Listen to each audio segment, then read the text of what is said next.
Saya Rahman Yahya, salah seorang seniman ya, seniman vokal ya, vokalis Aceh yang sudah bergelut di bidang vokal sejak tahun 98 sampai dengan saat sekarang.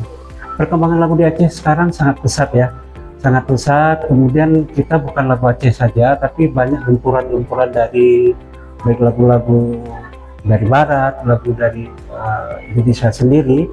Cuman bagaimana kita mempertahankan eksistensi lagu Aceh itu supaya bisa setidaknya kita bersaing dengan lagu-lagu yang ada di luar.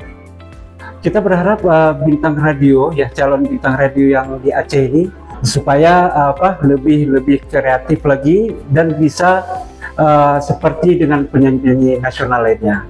Kita harap demikian, dan terus harapan kita sebesar-besarnya kepada Pro RRI untuk terus memberikan peluang besar ya terhadap seniman atau vokalis-vokalis yang ada di Aceh.